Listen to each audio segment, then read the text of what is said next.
Olá, sejam bem-vindos a mais um episódio do videocast aqui da Unimed Metropolitana do Agreste, que a cada episódio traz informações aos cuidados da sua saúde com médicos e médicas especialistas da cooperativa. E no episódio de hoje nós trazemos um tema bastante importante e interessante, que é o cálculo da vesícula. Para falar sobre esse tema, nós temos como convidada aqui nos estúdios do Arapiraca Podcast a doutora Caroline Magalhães. Seja bem-vinda, doutora, para trazer seus conhecimentos aqui para quem nos acompanha aqui no nosso videocast. Isso, muito obrigada. Eu que agradeço a oportunidade da gente estar aqui falando sobre esse assunto que é tão comum, né? Que são os cálculos de vesícula, os principais sintomas do tratamento, que são as dúvidas mais comuns e que todo mundo já ouviu falar, né? Quem não teve cálculo, conhece alguém que teve, sempre tem alguma história para contar sobre cálculo de vesícula, seus mitos, as suas dúvidas. Então a gente está aqui para esclarecer para a população em geral e também para os nossos pacientes da Unimed, para que a gente possa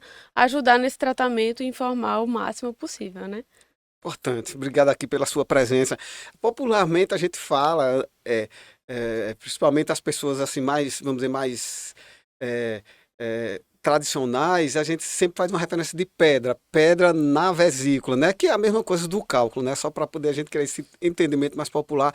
Eu quero que a doutora Caroline fale, por favor, o que vem a provocar o cálculo na vesícula, como a pessoa desenvolve e chega a esse problema. Isso, a maioria das pessoas conhece como pedra na vesícula, popularmente conhecido. O paciente chega no consultório, na verdade, com essa queixa. Doutor, eu tenho pedra na vesícula. E as pedras na vesícula, né, que são os cálculos de vesícula, eles são precipitações de bile dentro da vesícula, né? O que é que isso significa? A vesícula biliar é um reservatório, como se fosse um formato de uma bexiga, de armazenamento de bile. Então serve basicamente para isso. Ela armazena a bile, fica ali embaixo do fígado e vai excretando a bile durante a digestão. E aí, em alguns casos, em alguns pacientes, vai haver uma precipitação dessa bile, formando cristais que vão dar origem a cálculos dentro dessa vesícula. Então, o cálculo de vesícula, que são as pedras de vesícula, são precipitações de bile num lugar que está lá reservando a bile. Aí, obviamente, que existem alguns fatores que predispõem ao surgimento, né? A história familiar é um fator importante. Se você tem um pai, mãe, irmão que teve cálculo da vesícula, existe um fator associado para você ter. Mulheres acabam tendo mais cálculos do que homens.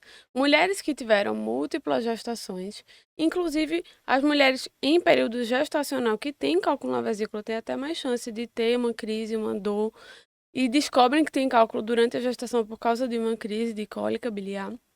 E pacientes que perderam peso muito rápido. Então, aquele paciente que emagreceu rapidamente, que fez uma cirurgia bariátrica ou que está usando alguma medicação e teve uma perda rápida de peso, também tem uma chance maior de ter cálculos de vesícula. Quando a gente se refere ao cálculo de vesícula, o que provoca ele, como a doutora Carolina está citando aqui, ele está sempre relacionado à alimentação, ao fator alimentar? Não. Não, existem cálculos ricos em colesterol. Então, aquele paciente que tem um colesterol elevado, ele pode ter cálculos de colesterol. Mas existem esses outros fatores que não são alimentares, né? Mulher, múltiplas gestações, então não vai ter correlação com a alimentação. A perda de peso, então não é porque o paciente era obeso, é porque ele perdeu peso muito rápido. E aí também não tem relação com a alimentação de uma forma direta. Existem outros fatores que são mais relevantes, né? Digamos assim. Eu tenho um fato muito interessante de uma amiga que ela fez a bariátrica, ela fez a redução, então ela emagreceu e quando foi esse último ano agora, foi identificado justamente um cálculo na vesícula. Foi identificado, foi sugerido, o médico indicou a cirurgia para poder evitar que tivesse uma manifestação, mas ela na ocasião falou: não, eu não estou sentindo nada, eu nunca senti nada, não vou continuar assim. Mas resultado, alguns meses depois, não foi muito tempo, um pouco tempo depois, ela teve uma crise, quase não conseguiu levantar da cama, ficou prostrada, teve uma medicação, sentiu muita dor. Então, assim, quando é indicado para cirurgia, ou se é identificado o cálculo na vesícula, já é fator de cirurgia?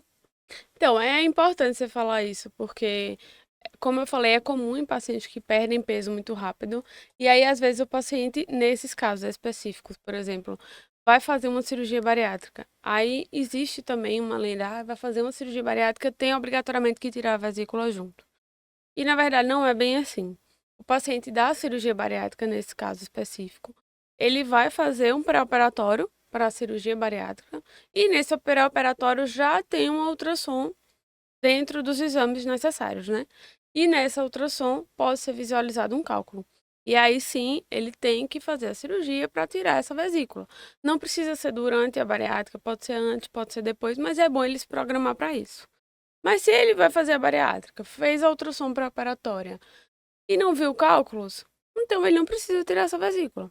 O que a gente orienta aqui nesses pacientes, até um terço deles vão surgir cálculos depois da bariátrica. Então, no primeiro ano, que é quando tem aquela maior perda de peso, recomenda-se que ele faça uma nova ultrassom. E aí, em caso de ver cálculos, a gente faz a cirurgia.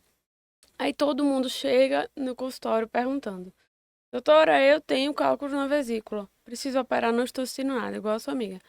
Tem que operar, mas eu não estou sentindo nada. Todo mundo que tem cálculo de vesícula tem que fazer a cirurgia. E a resposta que eu dou é bom que o paciente entenda a sua doença e programa essa cirurgia de acordo com o que ele, a vida que ele leva, consciente das complicações que ele pode ter. Por quê? O paciente que não tem nada, que não tem cálculo na vesícula, pode ser que ele não tenha nenhuma crise. Porém, o paciente que tem cálculo na vesícula, 1% dele por ano vai ter alguma complicação.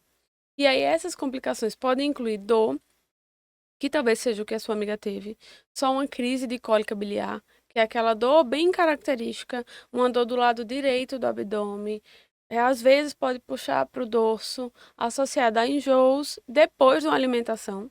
Então, ele pode ter só uma consequência como uma dor, mas ele pode ter uma colecistite, que é uma inflamação na vesícula com infecção, que pode evoluir para um quadro de infecção sistêmica, uma sepse, dependendo das comorbidades do paciente.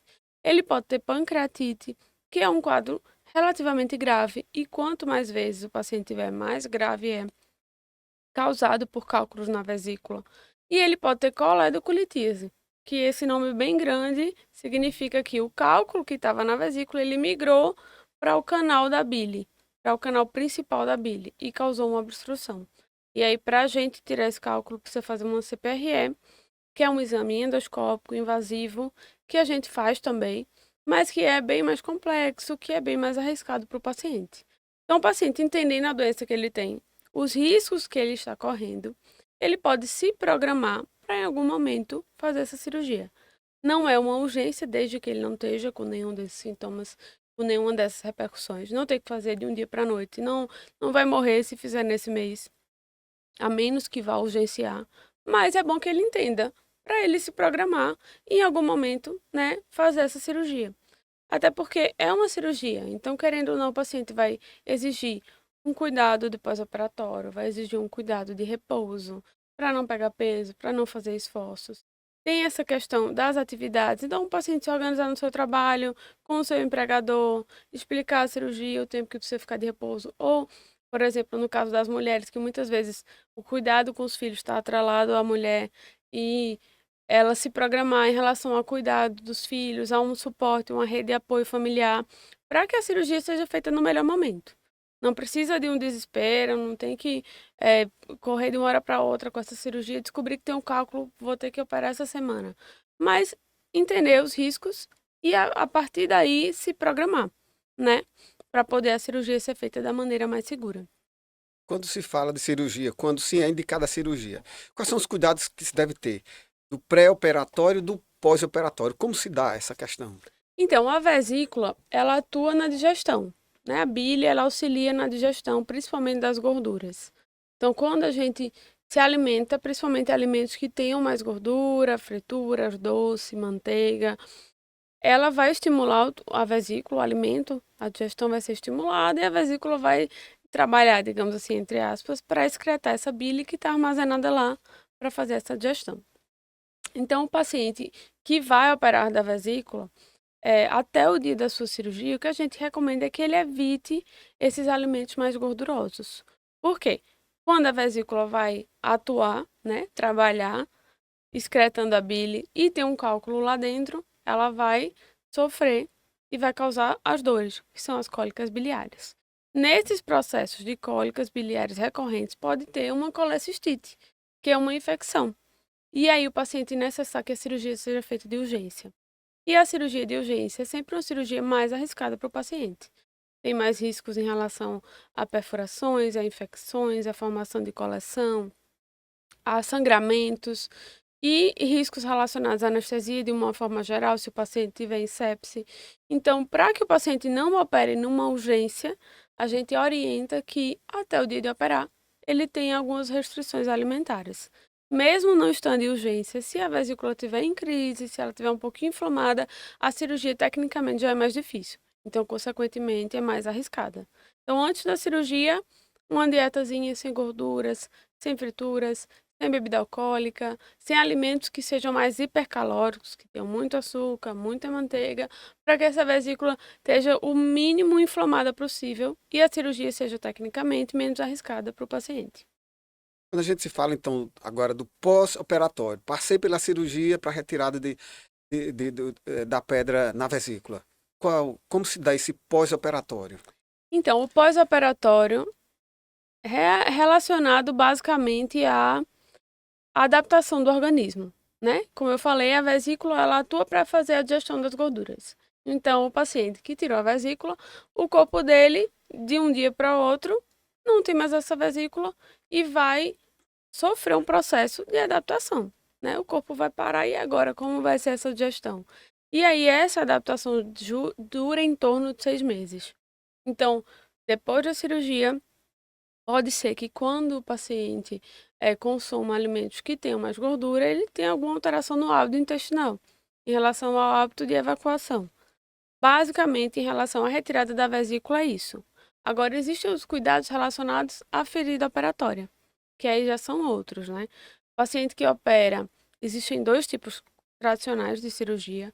Tem o tipo mais convencional, que é o que era feito mais antigamente, que é a cirurgia laparotômica, que é a cirurgia por corte, como as pessoas conhecem, em que é feito um corte do lado da costela, embaixo da costela do lado direito, e essa cirurgia, para os pacientes, ela tem um pós-operatório um pouco mais dolorido. Então, o paciente sente um pouco mais de dor, tem mais chance de ter seroma, que é acumular secreção embaixo da ferida operatória, tem um pouco mais de chance de ter infecção relacionada à ferida operatória, e acaba que, por sentir mais dor, o paciente fica um pouquinho mais de repouso. Tem mais medo de andar, de se levantar, de se movimentar, e pode ter alguma complicação relacionada a um repouso prolongado, uma trombose, algo nesse sentido.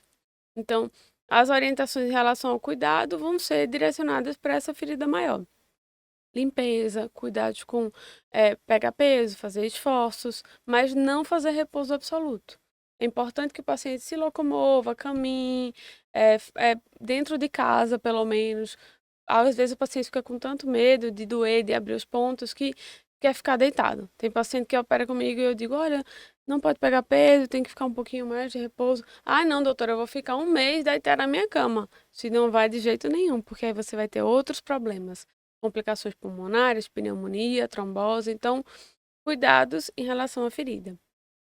No paciente que opera pela cirurgia a videolaparoscopia, que muita gente chama de cirurgia a laser, assim como os pacientes chegam, doutora, eu tenho pedra na vesícula, a senhora opera a laser, é o que a gente escuta comumente no ambulatório, na verdade, a cirurgia a laser, que as pessoas chamam, é a cirurgia videolaparoscópica. A gente faz com o auxílio de um aparelho de vídeo e são feitas incisões muito pequenas, são cortes com cerca de 1,5 cm a 1 cm, 4 cortezinhos pequenos, e por esses portais a gente coloca o material, coloca a câmera de vídeo e opera. Então, essas preocupações em relação à ferida operatória são bem menores, e o paciente tem bem menos dor. Tem paciente que com 7 dias chega no consultório, doutora, eu nem me lembrava que eu tinha operado, só quando eu olho para minha barriga, eita, tem um corte aqui. Porque tem bem menos dor no pós-operatório, tem bem menos chance de formar seromas, de ter infecções de ferida. E aí é mais em relação ao peso mesmo, não pegar peso, não fazer esforço nos primeiros dias. Inclusive agora lá no Hospital Ágape a gente já está operando, já está fazendo cirurgias para retirada da vesícula por videolaparoscopia, que é a melhor opção para o paciente. E tem tido resultados ótimos, aparelhos de última geração, então tem sido bem satisfatório para a gente tratar o nosso paciente dessa forma. Eu sempre que possível eu recomendo para o paciente, se você puder, faça a cirurgia videolaparoscópica, que é outra reabilitação, volta ao trabalho mais rápido, Isso é importante para o paciente e para a família do paciente também. Doutora Caroline Magalhães atende lá no Hospital Memorial Ágape, aqui em Arapiraca, né? Que faz parte da rede conveniada da Unimed Metropolitana do Agreste também, né? E lá os Isso, equipamentos, a postura é do que é mais moderno e tecnológico que a gente tem, é os cuidados da saúde. E a doutora isso. Caroline faz parte dessa equipe. Isso, com certeza. Aqui em Arapiraca é o que a gente tem de referência, né? Tanto em relação à cirurgia de vesícula, a outras cirurgias, quanto em relação ao serviço de endoscopia, colonoscopia, que também é a minha especialidade.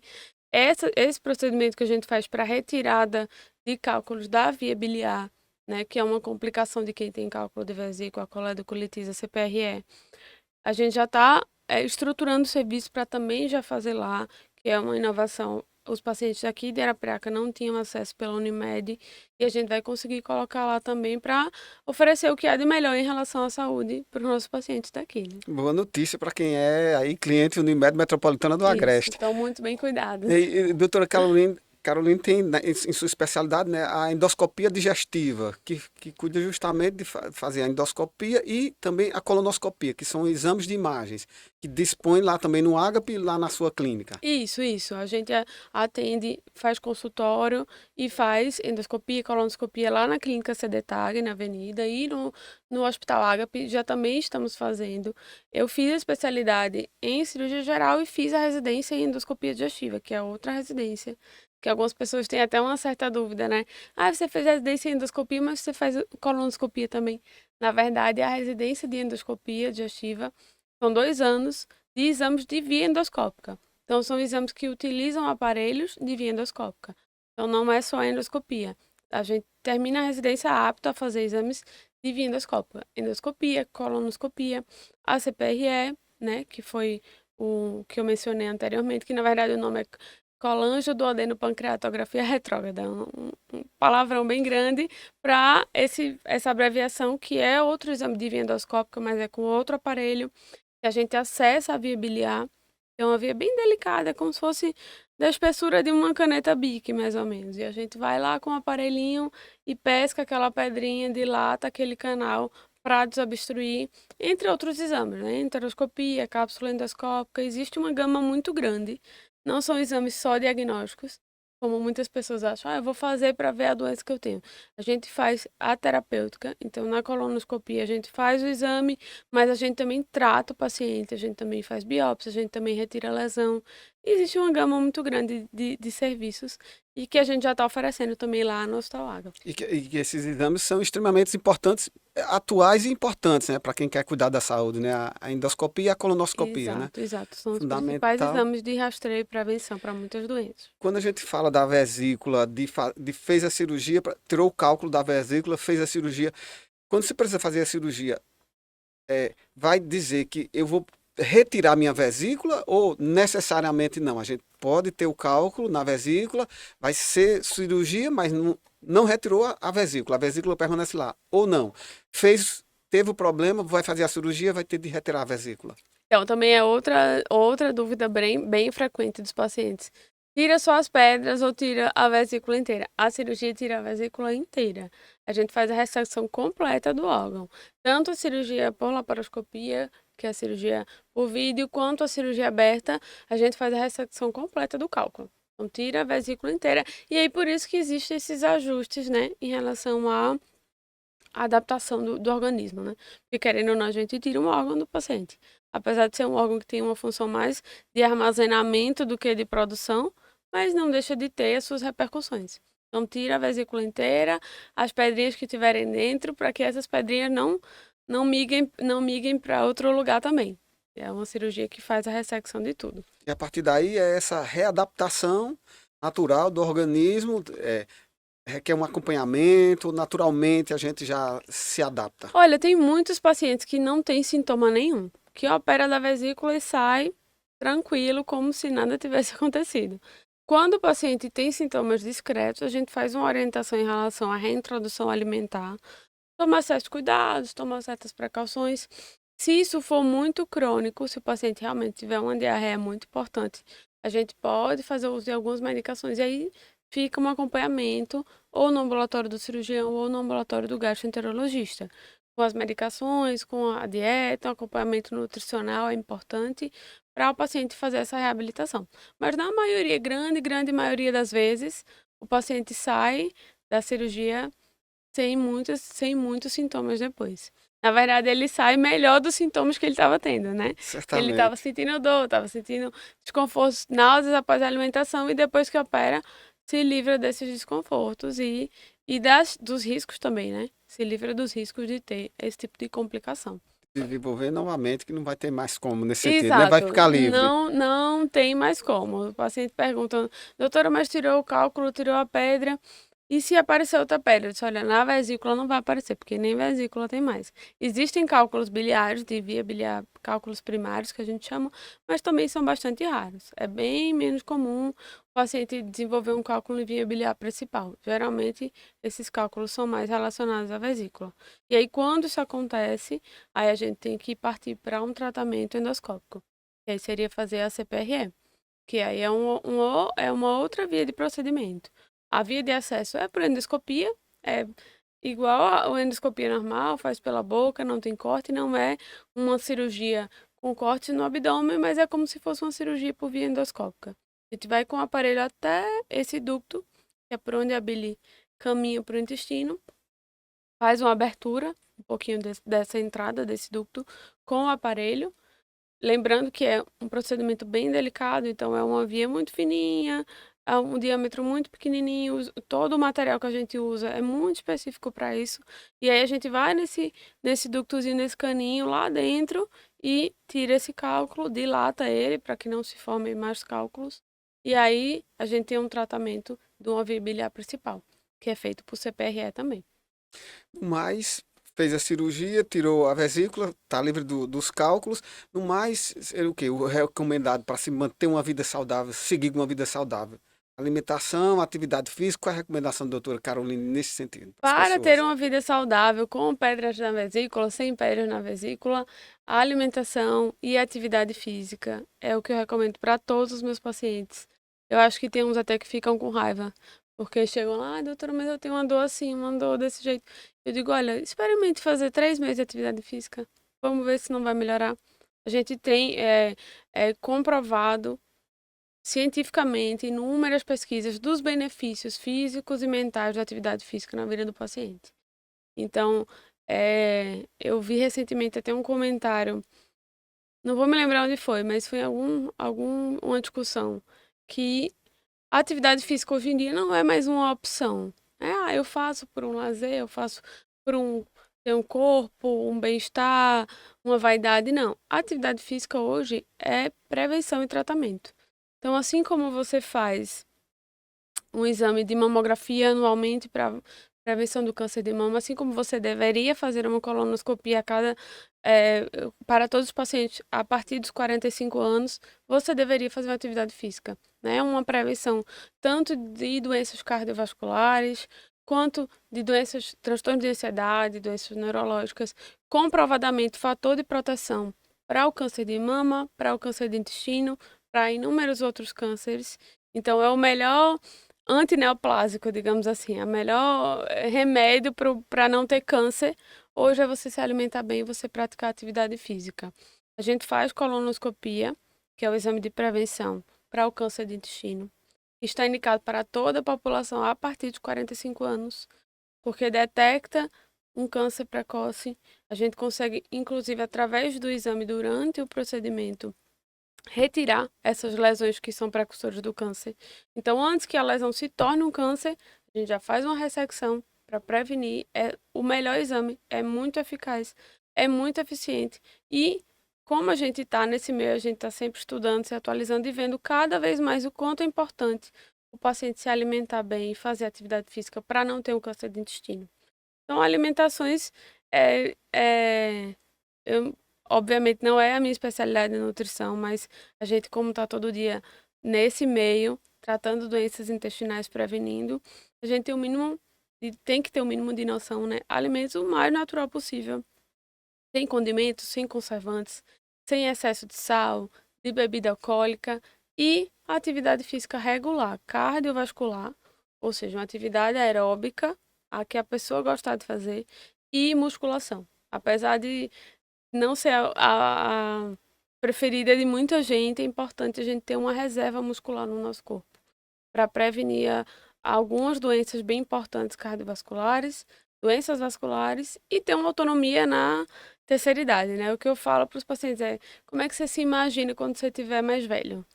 Você tem que se imaginar, se você se imagina com autonomia, fazendo suas coisinhas, fazendo a sua comidinha, sentando, levantando sozinho, indo no banheiro sozinho, comece a malhar de hoje, para fazer a sua poupança de músculo, para quando você estiver mais velho, a sua vida depender só de você. Até o ponto que Deus permitir você fazer suas coisas, você tomar banho só, você ir no banheiro só, você cozinhar e ter autonomia para não ter prejuízos, inclusive psicológicos, né? Que são comuns na terceira idade.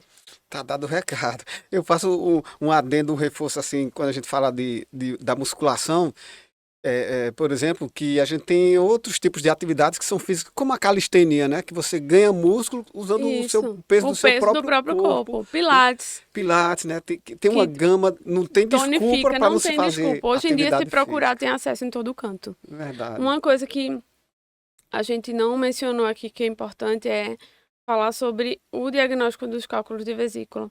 Existe muita gente que tem um certo, não diria preconceito, mas uma ideia equivocada de que o melhor exame para tudo é uma tomografia ou uma ressonância. Tem paciente que chega no consultório, doutora, não vai pedir uma ressonância, não. E aí a gente tem que explicar que para cada doença existe um diagnóstico. O diagnóstico ele é clínico, então o paciente tem a dor característica, né? Como eu falei, aquela dor do lado direito associada à náusea depois da alimentação. Tem a clínica, tem um diagnóstico sugerido a partir do exame físico e da história do paciente. E o exame padrão Moro para o diagnóstico de cálculo é ultrassom.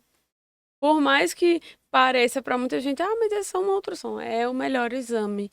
Os cálculos que são ricos em colesterol, às vezes, eles não são vistos na tomografia, por causa da densidade do cálculo.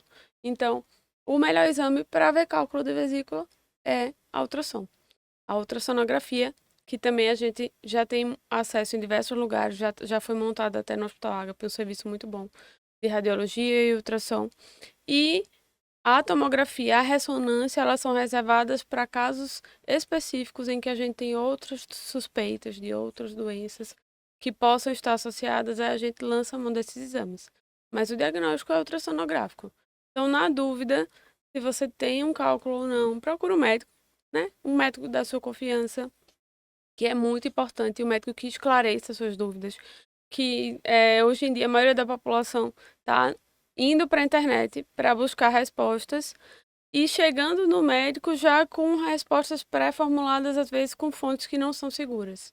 E ao contrário, se você está indo para uma consulta, o médico ele tem a obrigação de lhe explicar tudo, né? Você está indo para lá por um especialista que estudou para isso, que está recebendo para isso, a obrigação dele é tirar todas as suas dúvidas. Então, é o seu momento, pergunte o que quiser, tire todas as dúvidas no médico, não vai para a internet. E a partir da avaliação do médico, fazer o exame certo e ter a conduta certa, para poder o tratamento ser eficiente. Tem paciente que chega no consultório, hoje mesmo eu atendi um paciente que chegou no consultório. Doutora, eu tenho uma dor aqui no meio e sobe um gosto ruim na boca, eu fico enjoada, eu tô com um cálculo na vesícula, eu fiz um ultrassom. E aí você vai explicar que a dor pode não ser do cálculo, que não é uma dor típica, que pode estar associada a outras doenças, doenças do refluxo, gastrite, enfim. E aí direcionar o exame para outra coisa, para fazer uma endoscopia, para tratar aquele problema e para explicar para o paciente, ó, tem cálculo, vamos tirar a vesícula, vamos. Mas pode ser que você ainda tenha essa dor depois. Porque a dor que você está sentindo pode não ser gerada pelos cálculos. Então, ter essa consciência para não ter uma frustração depois da cirurgia de que permaneceu com a mesma queixa. Operou e está com a mesma queixa. Mas é porque tem que ser direcionado o exame e o tratamento para a clínica e para a doença de cada paciente. Importante esse, o contato com o especialista. Exato, contato com o especialista, procurem sobre a formação do médico. No site do CFM tem, só você botar lá o CRM, o estado, Se o médico é especialista, se ele tem um registro no código de especialidade, isso quer dizer o quê? Que ele fez uma residência cadastrada pelo MEC ou fez uma prova de título atestando a sua especialidade. E aí você vai mais tranquilo, vai confiante no médico que você está escolhendo, depois de saber da formação, de conhecer um pouquinho, ou pegar uma referência com alguém que já conhece, e tirar todas as suas dúvidas para resolver o seu problema direcionado, fazer o exame direcionado e o tratamento ser eficaz e satisfatório, que isso é muito prazeroso para o médico tratar e ver o paciente bem, melhorando, e também para o paciente, mais do que tudo para o paciente, que quer ter o seu problema resolvido, né? É, saúde resguardada. Exato. Doutora Caroline Magalhães, quem precisar dos seus serviços aqui em Arapiraca, onde encontrar? Na clínica CDTAG da Avenida, fica ali na Avenida Cecicunha, no Centro Médico Life. É facinho de achar, é só botar no Google CDTAG Avenida. Facinho de achar, a gente faz ambulatório lá, também faz exames, endoscopia, colonoscopia, esse contato inicial com os pacientes para tirar dúvidas, para direcionar a investigação e em caso de cirurgia, em caso de cálculo na vesícula, aí a gente vai para o Hospital Ágape com todo o suporte para fazer as cirurgias do nosso paciente lá. Pois bem, não há motivo para as pessoas deixarem de cuidar da Não tem saúde. desculpa. Verdade. Doutora Caroline, muito obrigado aqui pela sua participação, trazer seus conhecimentos aqui para as pessoas que acompanham aqui o videocast da Unimed Metropolitano do Agreste. Eu que agradeço e qualquer dúvida no meu Instagram, doutora.dra.caroline Magalhães, tudo junto, é Caroline com 2 N's. Aí qualquer coisa adiciona lá, manda uma mensagenzinha, a gente vai conversando. Pois bem, tá feito. Muito Obrigada. obrigado.